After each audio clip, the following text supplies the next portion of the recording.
नमस्कार। देश का सबसे पुराना न्यूज चैनल जी न्यूज, देश का सबसे भरोसेमंद न्यूज चैनल जी न्यूज और इसी जी न्यूज पर बहस के नंबर 1 शो ताल ठोक के में आपका स्वागत है। मैं हूं दीपक चौरसिया। एक सवाल से शुरू करते हैं कि क्या 2024 के चुनाव में मुकाबला नरेंद्र मोदी वर्सेस राहुल गांधी होने वाला है? क्या 24 का चेहरा यही दो चेहरे होंगे? इसका जवाब अभी किसी के पास नहीं है, क्योंकि विपक्षी एकता में अब भी बहुत से इफ एंड बट बाकी हैं। इसीलिए हम भी 23 पर फोकस करते हैं, क्योंकि 24 में मोदी वर्सेस राहुल होना हो 23 में जरूर शुरू हो गया है। आज प्रधानमंत्री मोदी और राहुल गांधी दोनों ही मध्य प्रदेश में हैं। दोनों का जुबानी आमना सामना हुआ है। प्रधानमंत्री ने राहुल गांधी का नाम लिए बिना उन्हें मूर्खों का सरदार कह दिया है। प्रधानमंत्री का यह बयान राहुल गांधी के उस कमेंट पर था जिसमें उन्होंने कहा था कि देश में हर आदमी के हाथ में चाइनीज मोबाइल दिखाई देता है। प्रधानमंत्री ने राहुल की जानकारी दुरुस्त की, उन्हें कुछ आंकड़े भी दिखाए। राहुल गांधी ने आज अपनी केदारनाथ यात्रा का एक वीडियो भी ट्वीट किया। साधु संतों वाले इस वीडियो से वो चुनाव के बीच थोड़ा धर्म करम वाला फील भी लाए। मोदी ने इस पर भी कमेंट किया और कहा कि कुछ लोग साधु संतों के चक्कर लगाने लगे हैं ताकि नसीब खुल जाए। वहीं राहुल गांधी ने आज की रैलियों में भी मोदी और बीजेपी पर हमले किए। अडानी अंबानी वाले आरोप दोहराए, जाति जनगणना पर वादे किए, किसानों को कर्ज माफी प्रॉमिस की, मोहब्बत की दुकान का प्रमोशन किया, लेकिन फिर ये बोले कि जैसे कर्नाटक हिमाचल से बीजेपी को मार मार कर भगाया है, वैसे ही एमपी छत्तीसगढ़ राजस्थान से भी भगाएंगे। राहुल के तमाम वादों के बाद जवाब में प्रधानमंत्री मोदी ने एक बड़ी लाइन कहा कि मोदी की गारंटी का मतलब ही है हर गारंटी के पूरे होने की गारंटी है। राहुल गांधी ने दावा किया कि 3 दिसंबर को कांग्रेस का तूफान आएगा। मोदी का कहना कुछ यूं था कि बीजेपी के सामने जो भी आएगा तिनके की तरह उड़ जाएगा। तो बहस से पहले 24 की टक्कर का ये ट्रायल देखिए।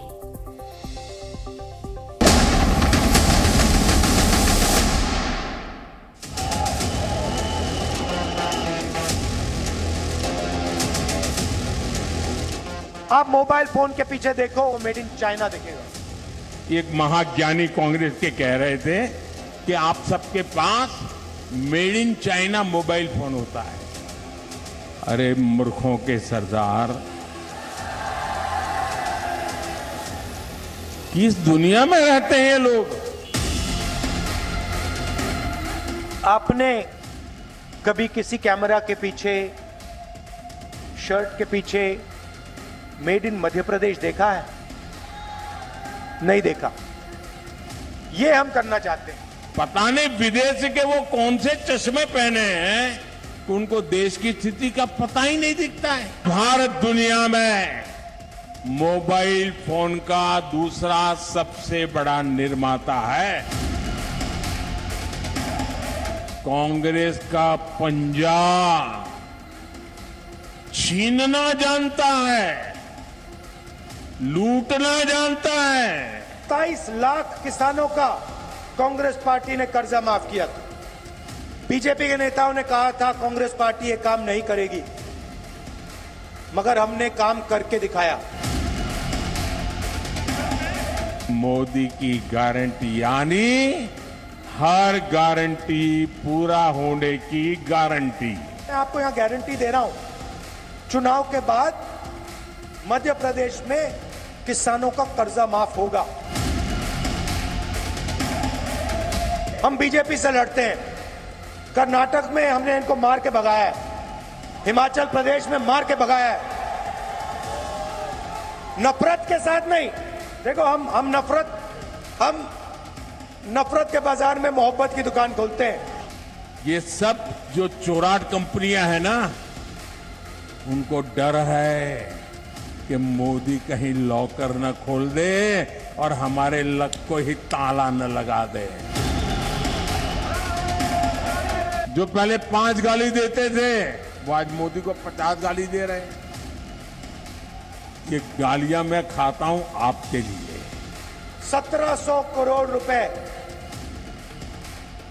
आपके शहर के लिए भेजे गए, इनके भ्रष्ट मंत्रियों के जेब में चला गया, आपके जेब में, आपके सड़कों पे, आपके बच्चों को नहीं मिला।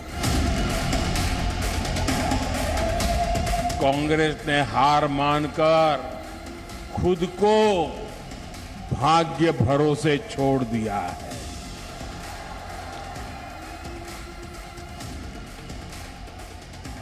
अब साधु महात्माओं के पास दोहरे धागे के लिए जा रहे हैं। मध्य प्रदेश की जनता कांग्रेस पार्टी को 145 से 150 सीट तक लेने जा रही है।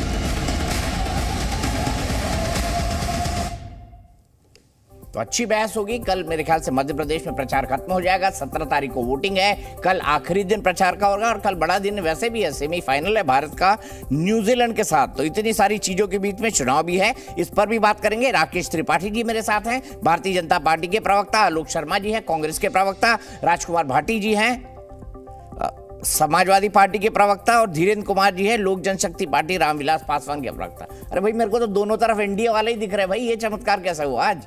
बाकी लोग कहां गए इंडिया वाले हमारे? अरे कहां रह गए इंडिया वाले? जोड़िए किसी को। आपस में लड़ रहे हैं। नहीं, वो अभी राजकुमार भाटी जी और आलोक शर्मा जी देख रहे हैं कि किसको चिरकुट कहा जाए। पूछूंगा आज मैं चिरकुट पे सवाल जरूर पूछूंगा भाटी जी से कि कौन कौन नेता चिरकुट है। लेकिन Rakesh Tripathi ji, on a serious note शुरू करते हैं, या तो हंसी मजाक की बात थी शुरुआत में। ऑन अ सीरियस नोट, आपको लगता है कि जिस राहुल गांधी ने कहा कि 150 से ज्यादा सीटें मध्य प्रदेश में, तो आज तो उन्होंने एग्जिट पोल बता दिया। देखिए दीपक जी, सच ये है कि राहुल गांधी जी जब चुनाव प्रचार का समय था, 5 महत्वपूर्ण राज्यों में चुनाव चल रहा था, तो ऐसे में वो 3 दिन के लिए केदारनाथ दर्शन करने चले गए। ये यूं ही नहीं चले गए, इसके 2 संदेश हैं। पहला संदेश, वो ये महसूस कर रहे हैं कि हिंदू पहली बार वोट बैंक के रूप में दिखाई पड़ रहा है, और उन राज्यों में जहां वो मजहबी तुष्टीकरण करते हैं, इन राज्यों में मजहबी तुष्टीकरण का कार्ड चलेगा नहीं, तो यहां हिंदू चेतना को हमको एड्रेस करना होगा, इसलिए हम केदारनाथ जाकर के एक संदेश देने का काम करें। और दूसरा, मध्य प्रदेश के चुनाव में विशेष तौर पर उनकी एब्सेंस दिखाई पड़ रही है, और क्यों दिखाई पड़ रही है उसका गहरा कारण है।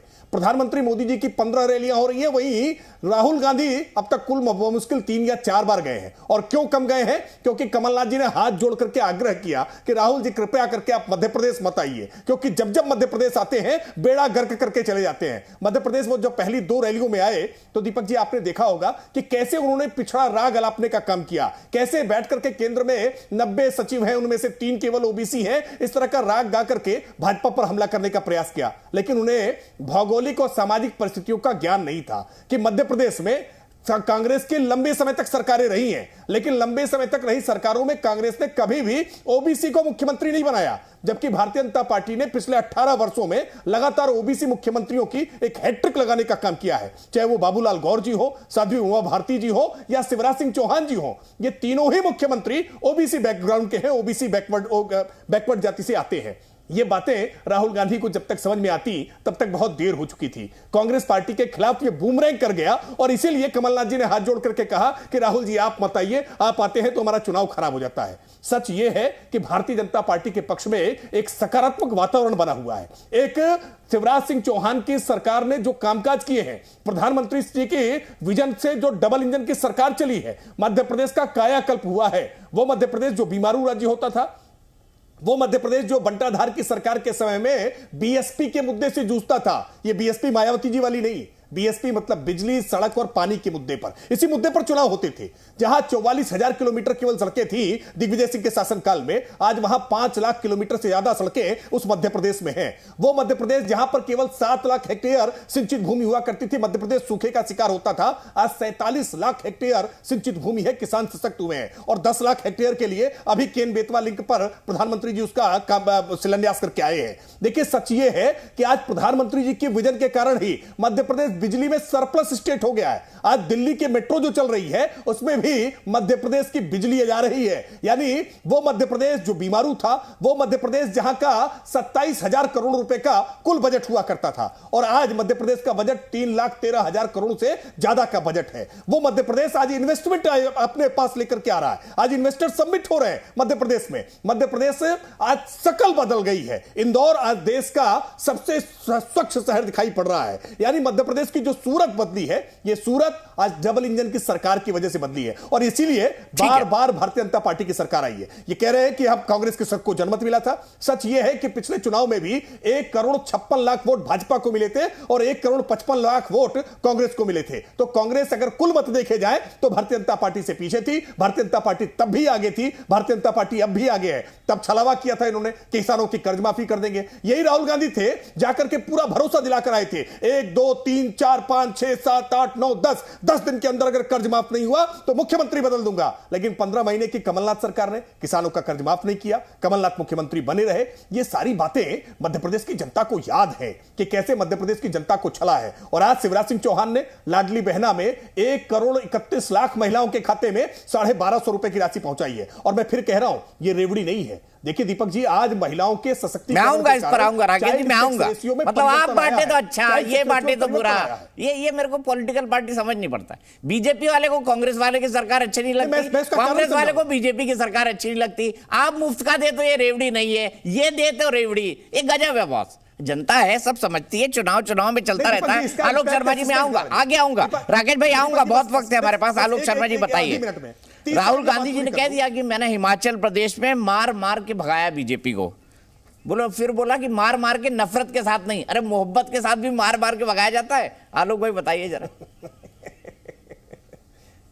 देखिए, मुझे लगता है कि अभी मैं राकेश त्रिपाठी जी को सुन रहा था बड़े ध्यान से।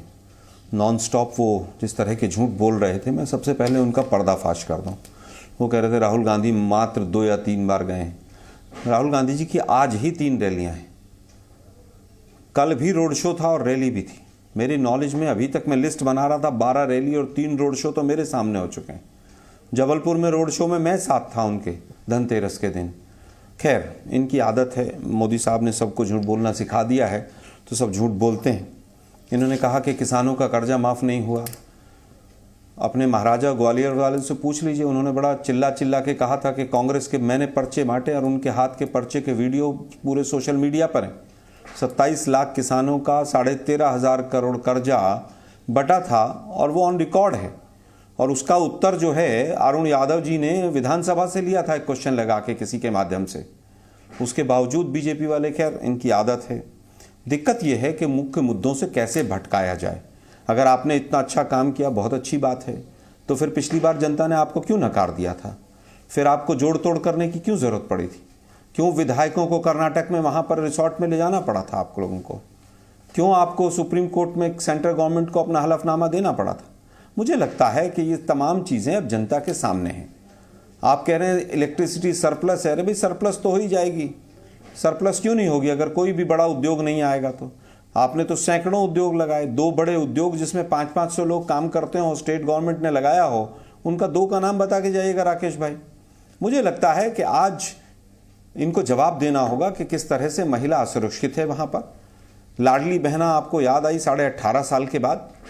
लाडली बहना को आपने अगर 1250 रुपये अकाउंट में पैसे देने शुरू किए, उसमें भी टर्म्स एंड कंडीशंस अप्लाई कर दिया। इतनी एज होनी चाहिए, 5 एकड़ जमीन नहीं होना चाहिए, फलाना नहीं होना चाहिए, ऐसा नहीं होना चाहिए। और उसके साथ साथ वृद्धावस्था पेंशन रुक गई, बच्चों की स्कॉलरशिप आपने रोक दी।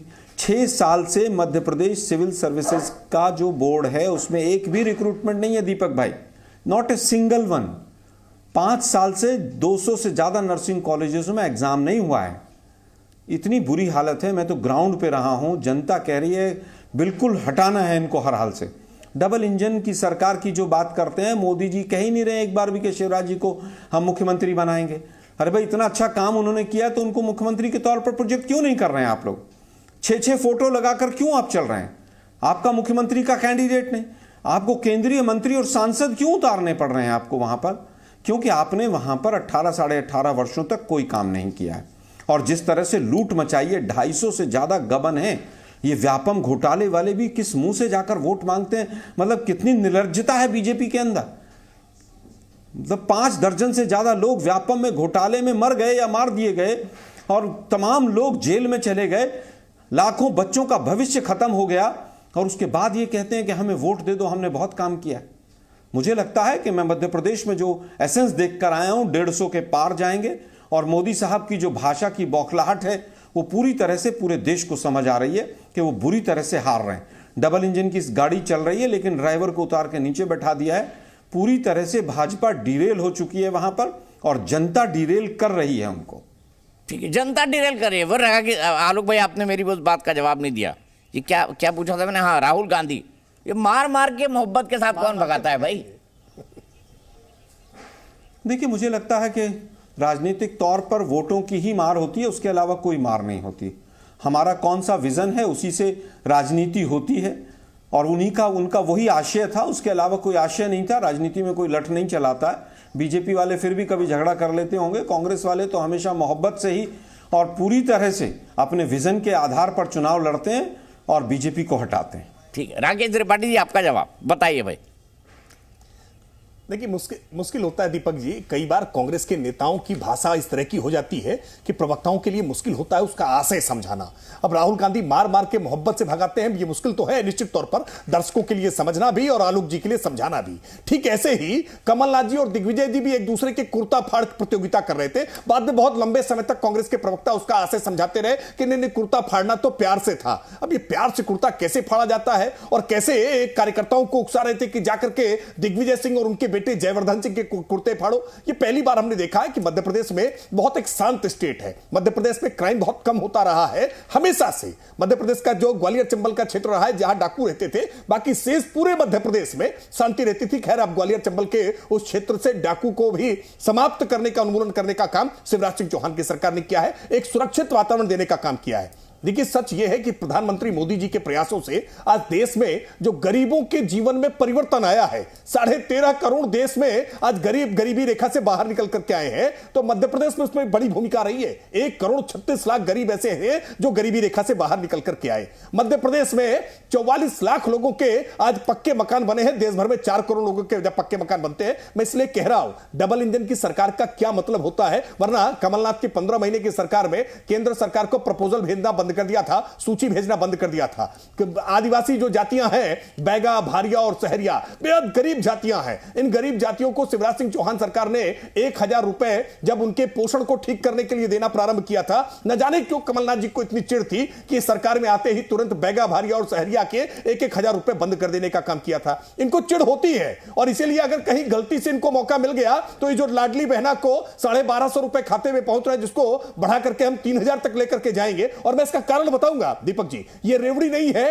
क्यों इसके आने से मध्य प्रदेश की महिलाएं सशक्त हुई हैं, कैसे उनका पोषण बेहतर हुआ है, भाई 18.5 साल बाद क्यों याद आया आपको, ये भी बताइए ना राकेश जी। 18.5 साल बाद क्यों याद आई ये लाडली बहना आपको? पहले बहनें नहीं थी मामा जी की, देखिए सब बहनें थी, भांजे भांजिया थे। मैं बता देता हूं, देखिए बहनें भी थी तभी भांजे भांजी हुए। बता देता हूं दीपक जी, सच ये देखिए दीपक जी, सच ये है कि मध्य प्रदेश इस हालत में नहीं था कि वो अपने निवासियों को, अपनी बहनों को, अपनी लाडलियों को कुछ दे सके। उनका वित्तीय घाटा इतना था, राज्य के पास 4 लाख करोड़ का कर्जा है आपके पास, केवल बजट था। राकेश जी 4 लाख करोड़ का कर्जा है आपके पास अभी नहीं, जो अभी भी आप उधार लेके ही पिला रहे हैं। राज्य का अगर आकलन करके देख लेंगे, हर राज्य के कर्ज का आकलन कर लेंगे तो भी मध्य प्रदेश आपको बेहतर स्थिति में दिखेगा। वरना कर्नाटक के पास तो आज सरकार चलाने के लिए पैसे नहीं बचे हैं। आप मुख्यमंत्री कर्नाटक के बयान को सुन लीजिए कि मुख्यमंत्री कर्नाटक की हालत क्या है। कि कह रहे डेवलपमेंट स्कीम के लिए हमारे पास पैसे नहीं, क्योंकि हमने जो वादे कर दिए थे चुनावी, उन चुनावी वादों को पूरा नहीं कर पाएंगे। और ये चुनावी वादा करते हैं। हिमाचल में कहा था कि 1,500 रुपए हम बहनों के खाते में देंगे, क्या हुआ? हिमाचल की बहनें इंतजार कर रही हैं, 15 रुपए खाते में नहीं आया। आपके देख रहे दर्शक जो हिमाचल के होंगे वो इस बात को महसूस कर पाएंगे कि उनके खाते में 15 रुपए नहीं पहुंचे। 1500 की तो बात छोड़िए, ऐसे ही 3,500 का लॉलीपॉप देकर के आए थे कर्नाटक में भी, कि कर्नाटक में युवाओं को हम बेरोजगारी भत्ते के रूप में उनको हम 3,500 रुपए स्टाइपेंड देंगे। क्या हुआ कर्नाटक में? अब तक किसी युवा को पैसे मिले नहीं। ये झूठ की हांडी बार बार चढ़ती रही है। और मध्य प्रदेश में तो 15 महीने का शासनकाल आपका आईना है। इस 15 महीने के शासनकाल को देखिए और कह रहे हैं कि राहुल जी की बहुत रैलियां हुई हैं। मैंने बताया 2 बार, पहली बार आप 2 बार पहले आए थे, फिर लंबे समय तक ब्रेक लेकर के केदारनाथ जाना पड़ा। केदारनाथ जाकर के लौट कर फिर आए हैं, तो अभी 2 दिन हुए हैं उनको सभा करते हुए। सच यह है कि इंडिया अलायंस की एक रैली भी तय की थी उन्होंने भोपाल में, कि भोपाल में इंडिया अलायंस की रैली करेंगे। ये इंडिया अलायंस की आजकल बैठकें क्यों नहीं हो रही है? ये भोपाल में कमलनाथ जी ने इंडिया अलायंस की रैली करने से मना क्यों कर दिया था? सच यह है कि मध्य प्रदेश में आज कमलनाथ जी राहुल गांधी की सुनी नहीं रहे। उन्होंने कहा भाई मध्य प्रदेश मुझे मेरे हिसाब से चलाने दो। राहुल गांधी जी आकर के गुडगोबर करते हैं। हाँ, इनकी तुलना में वो प्रियंका वाड्रा जी की सभाएं ज्यादा चाहते हैं कि प्रियंका जी तो चुनावी भाषण हो गया, कहीं से कहीं चले जा रहे हैं। राहुल जी जब राजनीतिक मंच थोड़ी ना देते हैं।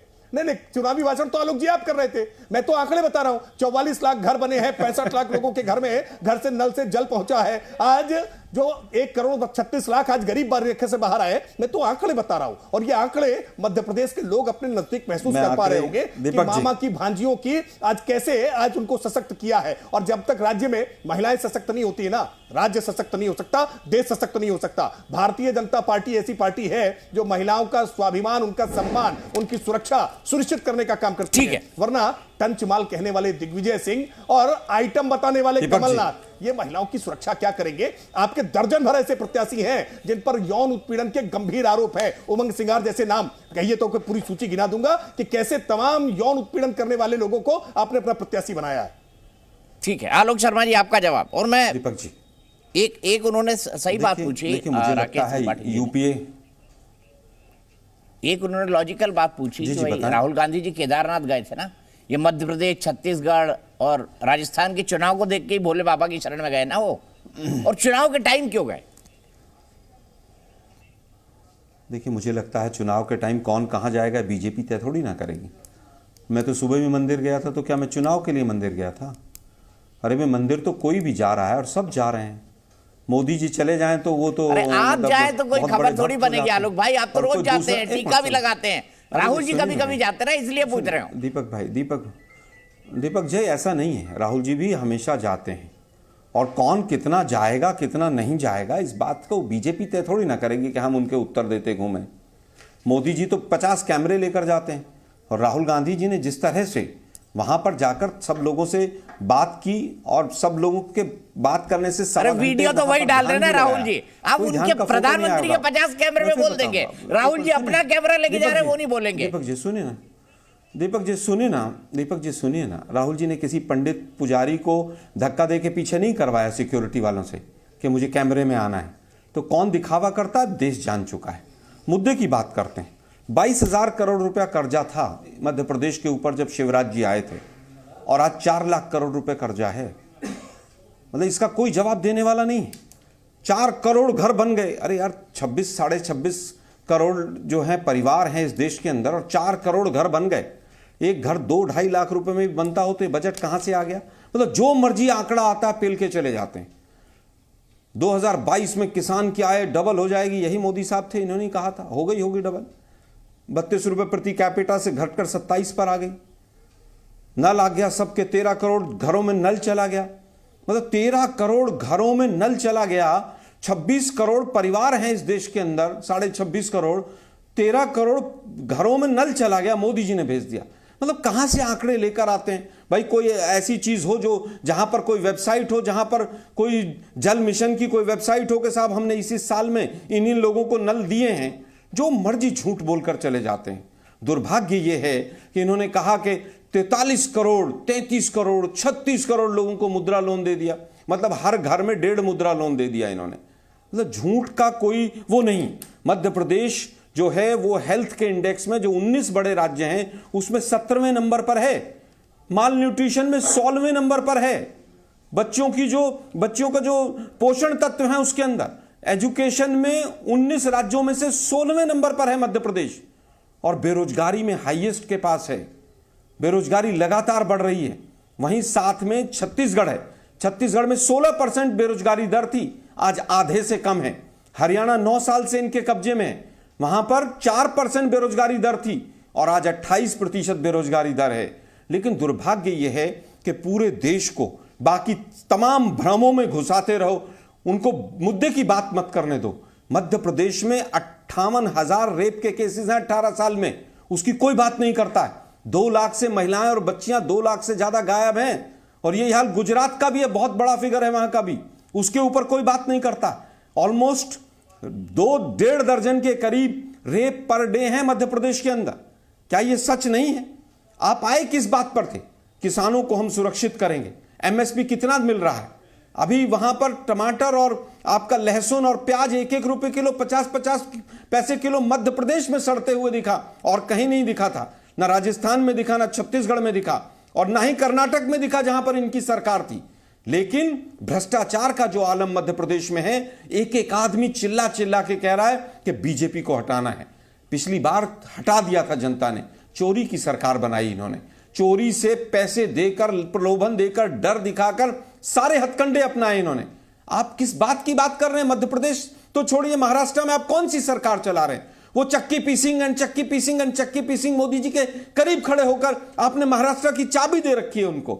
आप लोगों का मॉडल ही ये है कि भ्रष्टाचार करो और चुनाव जब आ जाए 6 महीने पहले तो धर्म जाति तमाम विषयों को लेकर आओ और मूल मुद्दों से भटका दो।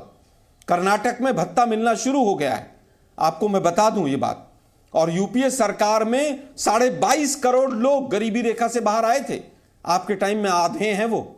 और दुर्भाग्य यह है कि 94% लोग ऐसे हैं जिनका 2020 के बाद आय और आमदनी घट गई है। डोमेस्टिक सेविंग 50 साल की लोएस्ट है, उसके बावजूद आप वोट मांगते। अरे व्यापम के घोटाले के नाम पर भी वोट मांगते हैं आप। बहुत दुर्भाग्य है। राकेश भाई, शांति से बैठ के सोचिएगा कभी। ठीक है, बिल्कुल सही बात। मेरे को बड़ा मतलब, मैं आजकल 2-3 दिन से एक बात कह रहा हूं। नहीं राकेश जी रुक जाइए। मैं 2-3 बात से, राकेश जी को अपनी सरकार में कोई गलती नहीं दिखती, आलोक जी को अपनी सरकार में कोई गलती नहीं दिखती, भाटी जी को अपनी सरकार में कोई गलती नहीं दिखती, और धीरेन्द्र जी को अपनी सरकार में कोई गलती नहीं दिखती। बहुत बढ़िया है, बहुत बढ़िया है। देखिए छत्तीसगढ़ में कितनी खुशहाली है, और राजस्थान में तो रेप हो ही नहीं रहा आलोक भाई। राजस्थान में तो रेप हो ही नहीं, मर्दों का प्रदेश है ही नहीं वो, है ना। मैं उत्तर दूंगा, मैं छोटा सा उत्तर दे दूं। हाँ छोटा सा उत्तर, मैं छोटा सा उत्तर दे देता हूं।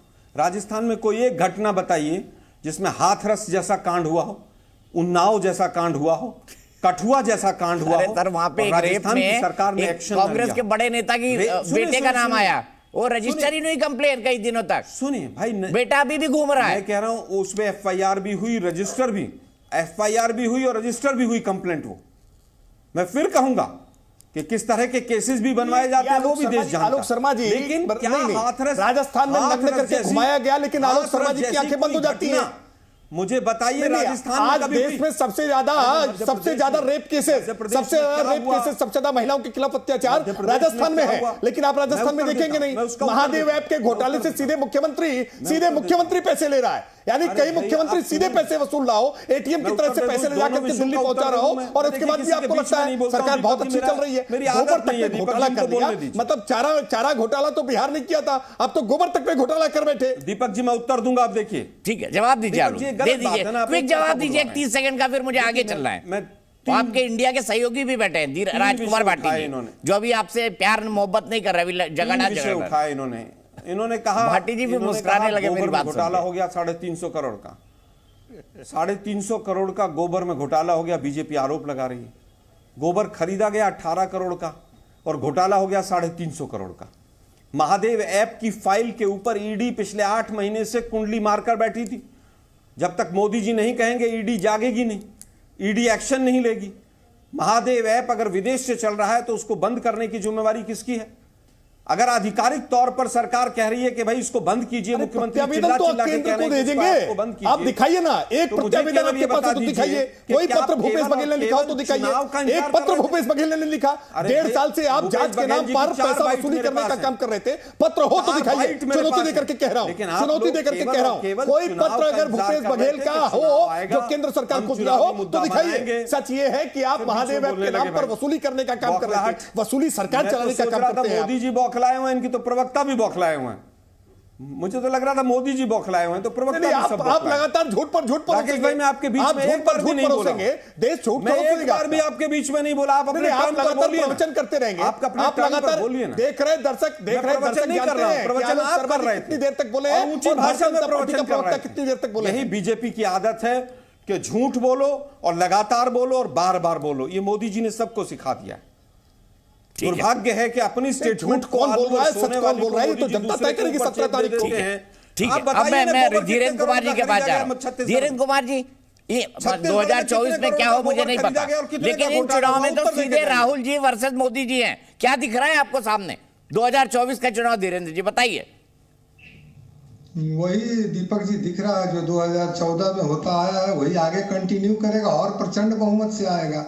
अब ये कांग्रेस के प्रवक्ता महोदय थोड़े गर्म हो जाते हैं। कांग्रेस कंपनी के सीईओ अभी बहुत ही कमजोर हैं। कभी धर्म के आड़ लेते हैं, कभी ये कोई आंकड़े भी लेके आजकल फर्जी आ जाते हैं। अमेरिका गए थे कुछ दिन पहले युवराज, और वहां पे हिंदू मान्यताओं के अनुसार साष्टांग प्रणाम पर उन्होंने हंसी उड़ाई थी। 11 तारीख को कहीं कोई रैली हुई थी, शायद मुझे याद पड़ रहा, तो वहां पर बोला था कि केदारनाथ तपस्वियों की जगह है, वहां पैदल जाना चाहिए था। लेकिन वहां तो चले गए ये चौपर से, उनको पता है कि मैं तपस्वी नहीं हूं, तो वहां जाकर के फिर लोगों को टोपी पहनाने का काम किया। और ये लोग घोटाले की बात कर रहे, जिसका घोटाला व्यापक हो वो एक व्यापम करके, और पता नहीं व्यापक घोटालेबाज कहां से व्यापम की बात कर रहे हैं। अपना महादेव घोटाला जो महादेव ऐप का, वो समझ नहीं आ रहा है। ईडी सीबीआई को दोष ये लोग दे रहे हैं, लेकिन इनके मुख्यमंत्री कोई मांग नहीं करते हैं कि उसकी जांच हो। कांग्रेस की तो इतिहास रही है ना, आप शॉर्टकट में कैसे पुराने टाइम से चले आइए ना। भारत में पूर्ण आजादी का मतलब कांग्रेस से भी आजादी है। जो देश को लूटने वाले थे ऑफिशियली फिरंगी तो चले गए, लेकिन जो लोग अभी वर्तमान में सत्ता पाकर के भी लूटने का काम कर रहे हैं, असल लड़ाई तो आखिरी लड़ाई हम लोग अभी लड़ रहे हैं, जो 2024 में आखिरी बार देश जो है वो आजाद होगा। अब ये लोग अपनी तरह तरह की तरकीब बौखलाए हुए तो आप लोग हैं। धैर्य पूर्वक पंडित जी सुनिए, आपको हंसी आएगी, क्योंकि सच बात है ना। सच बात जो होती है या तो कड़वी लगती है, नहीं तो आदमी हंसता है। होगा भाई, गजब है। मैं उन्हें, अरे आपके तो कितने मिसाल है, आपने तो कारनामे काम किए हैं। आपके दो प्रधानमंत्री, नेहरू जी और श्रीमती गांधी जी ने स्वयं अपने प्रधानमंत्री काल में खुद से भारत रत्न ले लिया था। मतलब आप लोगों को इतना भी विश्वास नहीं है कि मैं कोई अच्छा काम करूंगा तो आने वाले कोई प्रधानमंत्री हम लोगों को भारत रत्न भी देंगे। तो कई घोटाले। और आप मध्य प्रदेश की आप बात कर रहे हैं, मध्य प्रदेश में यही कमलनाथ जी ने हैं जिनको अमेरिका ने कहा था भाई कि विकिलीक्स में इनका नाम आया था ना, उसको तो कोई नहीं भूल रहा है। या चुरहट का मामला कांग्रेस के समय में आया था, लोग उसको भी, जो पुराने लोग हैं उसको जान रहे हैं। तो घोटाले का एक लंबी फेहरिस्त लेकर के आप लोग, और उसको नया रैप करके क्यों इतना झूठ बोल रहे हैं। एक नया मीडिया सेल इन लोगों का भी बना है, जिसमें खूब प्रोपेगेंडा का सामान उसमें रहता है। आलोक जी भी पता नहीं उससे कहां इनको, ये तो ज्ञानी व्यक्ति हैं। अरे ऐसा ना बोलिए धीरन भाई, आलोक जी की तो मोहब्बत की दुकान है, ऐसा ना बोलिए, उनकी मोहब्बत की दुकान है। नहीं, मोहब्बत की दुकान है इनकी, ये हर कुछ बेचना चाहते हैं। कांग्रेस एक मल्टीनेशनल कंपनी की तरह भारत में व्यापार कर रही है, और वह भी अब तो मोहब्बत के व्यापार पे आ रही है। कहां तक इस देश को ले जाएंगे मेरे कांग्रेस के भाइयों और साथ में सहयोगियों से मैं भी पूछना चाहता हूं। अरे उनसे क्या, वो तो आपके साथ अभी दूसरे जो हमारे पार्टनर हैं इंडिया अलायंस के, वो तो अभी मध्य प्रदेश में बोल ही रहे हैं, और अभी इनके बारे में क्या बोले हैं। तो आप लोगों का गठबंधन को पूरे देश में देखा है, इसलिए आप उस पर नहीं बोले। ये लोग आरोप लगाते हैं दीपक जी कि आप लोग कानून का सम्मान नहीं करते हैं, लेकिन 1973 की घटना एक थी, आपको याद होगा, केशव नंदा भारती का और वर्सेस सरकार का केस। उसमें तो इन्होंने सरकार के खिलाफ में जिन 6 न्यायाधीशों ने, सीनियर न्यायाधीशों ने फैसला दिया था, और जो पक्ष में दिया था उनको इन लोगों ने चीफ जस्टिस बनाने का काम किया था। बाद में उन सीनियर जस्टिसों ने एक एक करके अपना रिजर्वेशन किया था। तो कानून को तो ये लोग समझते हैं कांग्रेस का अपना वो किताब, जो घोषणा पत्र कांग्रेस का, उसी के अनुसार कोर्ट भी चले, उसी के अनुसार। आलोक जी को मौका देता हूं। आलोक जी कह रहे थे कि अब मुझे बताइए, आज की डिबेट में मैं राजकुमार भाटी जी को आपका सहयोगी मानूं या नहीं मानूं, क्योंकि आप तो मध्य प्रदेश में एक दूसरे के खिलाफ चुनाव लड़ रहे हैं। आपके सहयोगी मान के उनसे बात करूं, या देखिए चुनाव है आपके सहयोगी इंडिया अलायंस में? एनडीए में भी रही, और केंद्र में वो एनडीए में रही और राज्यों में चुनाव लड़ती थी। क्या जेडीयू ऐसा नहीं करती थी? क्या शिवसेना ऐसा नहीं करती थी? हमारा एनडीए का जो अलायंस है, इंडिया का जो अलायंस है, एनडीए की तरह ही पूरी तरह से लोकसभा के लिए। क्या बीजेपी के साथ बहुत सारे ऐसे दल नहीं रहे जिन्होंने विपक्ष में जाकर चुनाव लड़ा? आज का वो विषय नहीं है। मैंने विषय क्यों नहीं है भाई? भाटी साहब बैठे इंडिया अलायंस के, भाटी साहब बैठे हैं। अब मैंने तो सहयोगी मान के बुलाया, अब सहयोगी मानो या विरोधी मानो, मुझे बताइए आलोक जी।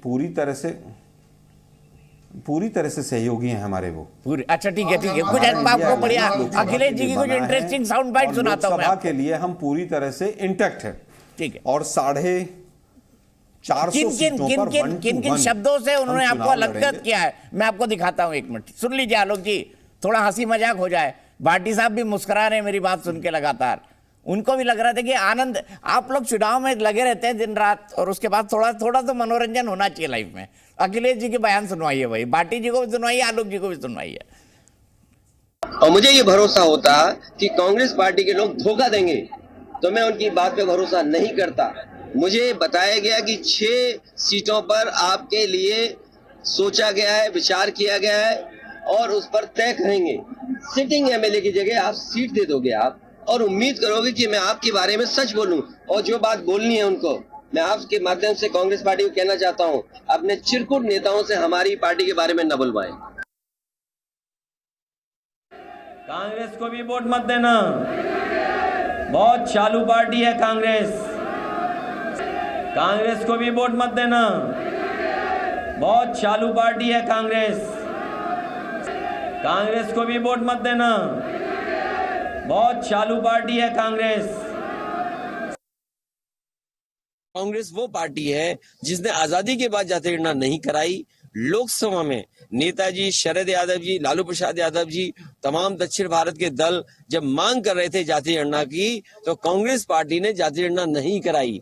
आज क्यों जाति गणना कराना चाहते हैं? क्योंकि वो जानते हैं कि उनका ट्रेडिशनल वोट उनके पास नहीं है। वो पिछड़े दलित और आदिवासियों की तरफ देख रहे हैं।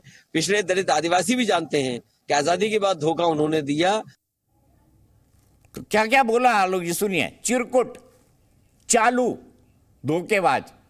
अब क्या मानूं मैं, दोस्त मानो या क्या मानूं मैं इनको? आपका भाटी जी से जवाब लूंगा ही। देखिए, मुझे तो ये लग रहा है कि अखिलेश जी को स्वयं सोचना चाहिए। अगर कांग्रेस इतनी बुरी पार्टी थी तो हमारे साथ मिलकर चुनाव क्यों लड़ा, और बीजेपी इतनी बुरी पार्टी थी तो वो वीपी सिंह वाली सरकार में कौन कौन समर्थन दे रहा था, जरा उसको याद कर लीजिए। और अगर आपको ऐसा लगता है कि कांग्रेस पार्टी गलत है तो आप कहिए ना कि हम कोई किसी तरह का गठबंधन कांग्रेस पार्टी से नहीं करेंगे। बोल दीजिए भाटी जी, आज नहीं करेंगे गठबंधन। बात को ठेस लगाए। लेकिन एक मिनट, अंतिम बात कहना चाहूंगा, 2 शब्द उनके समझिए। उन्होंने कहा कि सोचा जाएगा, हम विचार करेंगे। सोचा भी गया होगा और विचार भी किया होगा, और अगर वहां पर सीट नहीं दे पाए किसी कारण से तो उनको कम्युनिकेट भी किया गया होगा। तो उसमें इतना उत्तेजना की आवश्यकता मुझे नहीं लगती है, और मैं उस पर कोई भी टिप्पणी नहीं करना चाहता हूं कि वो क्यों ऐसा बोल रहे हैं। लेकिन मुझे ऐसा जरूर लगता है कि सब एनडीए के खिलाफ लड़ेंगे, इंडिया गठबंधन मजबूत रहेगा और 2024 में सब मिलकर हराएंगे। ठीक है, भाटी जी क्या कहेंगे? ये आपके दोस्त है या दुश्मन, क्या है ये? नहीं है तो दोस्त, लेकिन दोस्त दूसरी तरह के हैं। मैं आपको बताऊं, आप कभी सड़क पर चलते हुए हाथी को गौर से देखना। हाथी के ऊपर एक आदमी बैठा होता, हाथ में अंकुश लेके, जिसे महावत कहते हैं। तो महावत हाथी का विरोधी नहीं होता, लेकिन हाथी जरा इधर उधर होता तो उसके सिर में एकदम अंकुश मारता है वो। अब हाथी कौन है और महावत कौन, ये बता दीजिए। हाथी कांग्रेस पार्टी और महावत अखिलेश जी है। महावत हम है। हाँ, महावत आप है, ठीक है, समझ गया। अब कहानी साफ हो गई। और हम इस कांग्रेस रूपी हाथी को निरंकुश होने से रोकेंगे।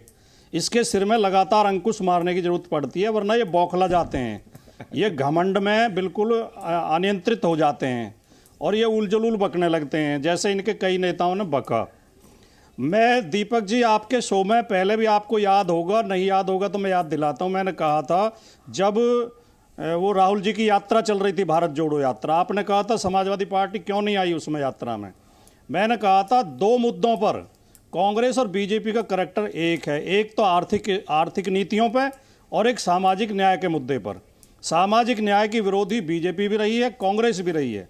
कांग्रेस ने ओबीसी के आरक्षण को 50 साल तक दबा के रखा, ओबीसी के साथ अन्याय किया।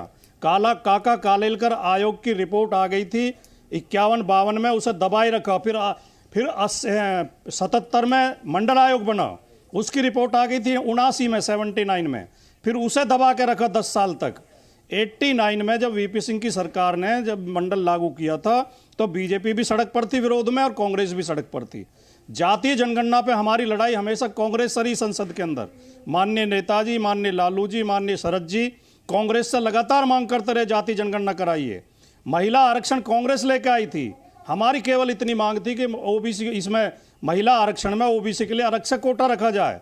आज राहुल गांधी कह रहे हैं, बढ़ चढ़ के कह रहे हैं, हम उनका स्वागत करते हैं, और उनकी इस बात के लिए प्रशंसा करते हैं कि उन्होंने समय की नब्ज को समझ लिया है और वो ये समझ गए हैं कि इस जो 60% देश में आबादी का टोटल ओबीसी है, उसकी अनदेखी करके इस देश में कोई राजनीति में नहीं बने रह सकता। तो ये कांग्रेस अब लाइन पे है, ये बात सही है। लेकिन जो आपने पूछा सहयोगी की भूमिका में तो रहेंगे, लेकिन कांग्रेस को निरंकुश नहीं होने देंगे, कांग्रेस को कंट्रोल में रखेंगे, कांग्रेस को बौखलाने नहीं देंगे, भटकने नहीं देंगे मुद्दे से। दूसरा मैं थोड़ा सा मध्य प्रदेश अरे प्यार मोहब्बत की बातें राकेश भाई चल रही हैं, भाटी साहब और आलोक भाई में चलने दीजिए ना थोड़ा, आप क्यों हाथ उठा रहे हैं? प्यार मोहब्बत मतलब अब देखिए, नहीं मैं राकेश जी ने बड़ा प्यार मोहब्बत की बातें याद दिला, अखिलेश जी गाने वाने सुनने लग गए हैं। नहीं, कमलनाथ जी ने कुछ प्यार मोहब्बत की बातें कही है, वो मैं याद दिला रहा था।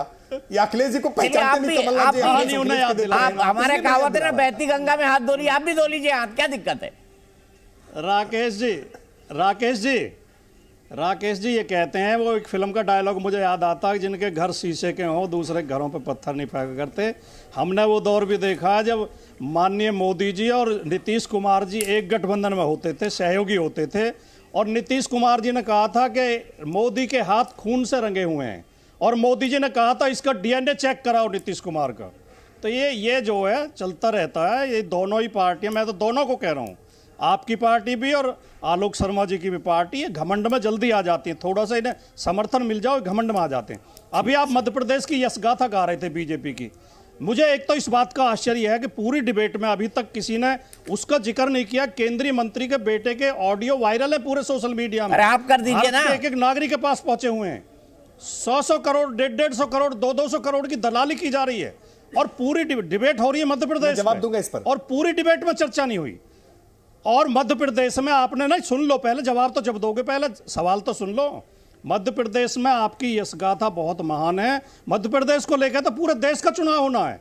महादेव का महालोक क्या था मध्य प्रदेश में, कितने 100 करोड़ का घोटाला था, व्यापम क्या था मध्य प्रदेश में। आपके एक और नेता कह रहे हैं, कैलाश विजयवर्गीय, लड़कियां तो रोज बॉयफ्रेंड बदलती हैं, आप लड़कियों को इतना अपमानित कर रहे हो, बेटियों के प्रति इतनी घटिया टिप्पणी कर रहे हो, और आपकी पार्टी के मुंह से किसी से शब्द नहीं फूटा।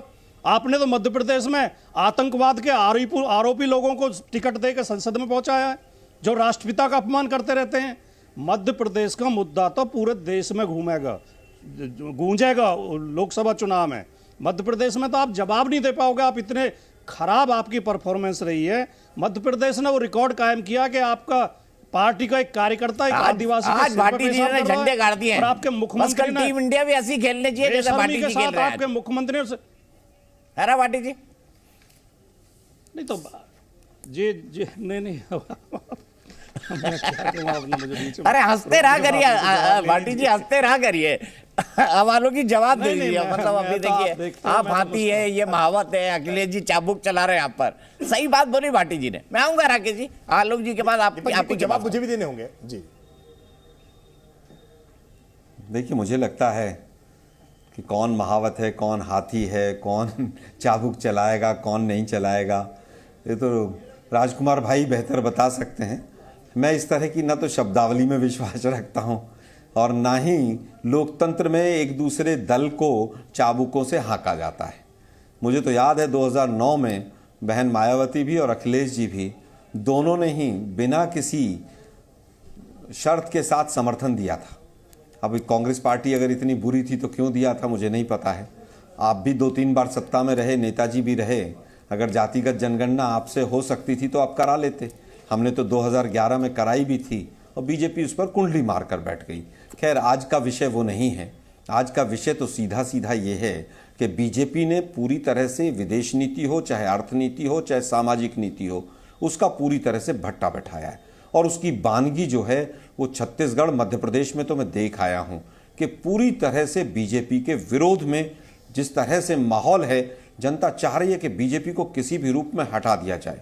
और वही चीज़ आपको सामने नजर आएगी। राजस्थान में भी बीजेपी 5-0 से हारेगी इस बार, और वो बौखलाहट मोदी जी के चेहरे पर पूरी तरह से स्पष्ट दिखाई दे रही है। ये तमाम आंकड़े और तमाम आरोप प्रत्यारोप और कांग्रेस ऐसी और खूनी पंजा और कांग्रेस की विधवा, ये सब मोदी जी पहले भी बोल चुके हैं। अब इन चीज़ों का कोई प्रभाव नहीं पड़ रहा है। देश का प्रधानमंत्री इतना कमजोर हो कि वो एक प्रेस कॉन्फ्रेंस ना कर पाए, ये देश का दुर्भाग्य है। ठीक है राकेश त्रिपाठी जी, आपका जवाब। देखिए, पहले तो राजकुमार भाटी जी की बात का जवाब दे दूं। उन्होंने हाथी बसपा का चुनाव निशान है।